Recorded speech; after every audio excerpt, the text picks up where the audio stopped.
Hello, everyone, and welcome back to Purple Clarity. We're still doing our episode on self harm, and today I'm going to be dealing with the signs and symptoms of self harm and what to do in case you find out that a friend, a peer, or even a fellow workmate is self harming. So stay tuned.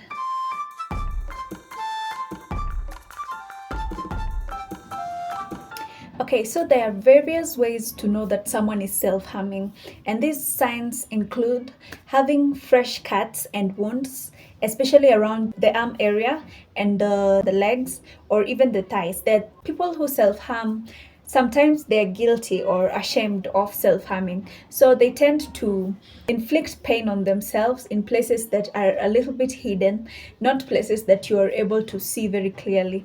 Other than that, we have people who self harm sometimes carry sharp objects such as razor blades or knives. They always have them at hand. They might be maybe in their bags or maybe even in their pockets. Other than that, we have them covering their skin even when the weather is hot. I remember in high school and even a little bit in primary, the teachers used to be so insistent of us to take off our sweaters. I don't know why, but I guess it was to find out if there was anyone who was inflicting pain on themselves, or maybe it was just so as to exercise their authority. I don't know. You can leave your comment at the comment section so that you can tell me why you think the teachers used to tell us to take off our sweaters. Or maybe they were just concerned that it was hot and who knows. So let's continue.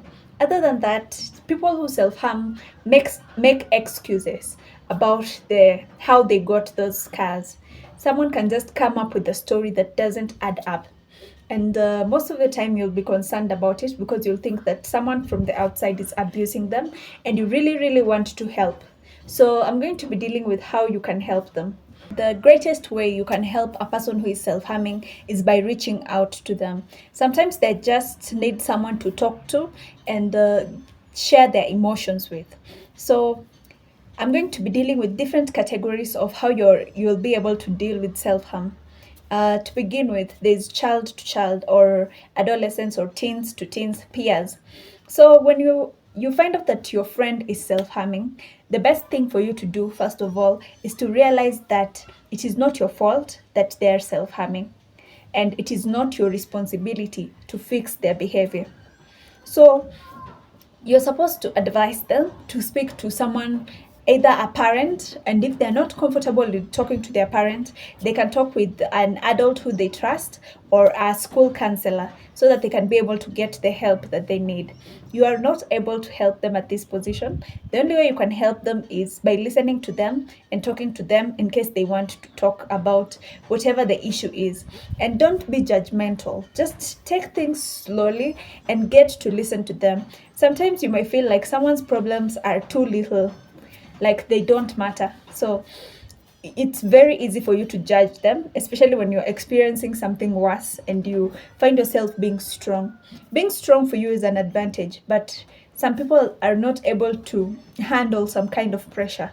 So it's very good for you to not be judgmental and instead just be a good friend and help them by listening. Other than that, we have parent to child. Here's where it becomes a little bit tricky because parents always feel like it's their responsibility. Okay, it's a parent's responsibility to shape how their child becomes. So when a parent finds out that their child is self-harming, it becomes really, really difficult for the parent. And the parent starts questioning themselves and wondering, why is it that my child hasn't spoken to me? Parents, this is something that you need to take a note of. There are a lot of things that happen in your child's life that you don't know about. And if your child doesn't want to talk about it, allow them to talk to someone who they can trust without judging them. Because sometimes parents feel like they are so hurt because their child didn't come to them first, especially when they hear a problem that their child is going through from someone else. Sometimes children take a note of how you handled previous situations. Like, for example, if they came to you with an issue or a sibling came to them with a certain issue and you overreacted, it's very definite that they won't come to you when they have a problem. Instead, they will look for someone who they believe won't be as overreactive as you are. So allow your kid to have someone else that they can trust, because they won't be telling you everything. And once they reach that point whereby they can't tell you everything and you have blocked them from speaking to someone else that they can trust, then they'll be dealing with their problems on their own, and you never know what they will be indulging in. So it's very, very important to understand that sometimes your kid won't be comfortable with telling you some things.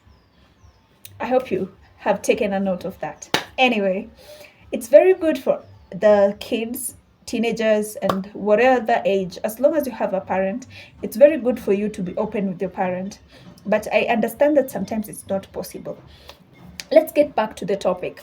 If you are a parent and you find out that your child is self harming, it's very, very important for you to be compassionate. Don't start punishing them for their behavior. Instead, be very supportive. And sometimes you'll find out that there's nothing you can do because you are not that educated in this sector. The best thing for you to do is to see a pediatrician or a therapist and take your kid so that they can be able to see that therapist or pediatrician. You don't have to necessarily be in those sessions, because when someone is in therapy or seeing a therapist, it's very important that they have that space. And I know that sometimes you'll be very curious and you want to know, like, what is my child telling this stranger? But sometimes it's very good for you, for the sake of your child's help, or for the sake of your child getting the help that she deserves or he deserves, it's very important for you to sometimes just back off and let the therapist do their job. I know I'm a little bit harsh when it comes to this, but I understand how a parent feels when it comes to their child. It's a parent feels like it's their sole duty to protect their child from everything. But sometimes it's just not possible. So it's very good for you to get help wherever you can. Other than that, if it's possible for you to join a support group, because this is something that is going to be very hard on you as a parent, it's very good for you to join a support group whereby you can have other parents who have their kids who are self harming. You can listen to their stories and how they are able to deal with it. Other than that, you need to do a lot of research as a parent, because it's very important for you to understand how your child is feeling and to understand how you will be able to help them maybe in future when they now come to you and they need your help. It's very important for you to do your research and to understand more about self-harm. That's why I'm here. Okay.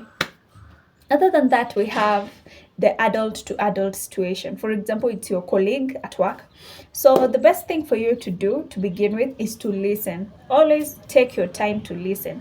If it's possible, spend your time with this colleague or workmate. Encourage them, especially to see a specialist, so that they can be able to get the help that they need. I've really, really said a lot today. I just want to remind you to subscribe so that you can be able to learn a lot more through the Purple Clarity channel. In the meantime, have a great day. Bye-bye.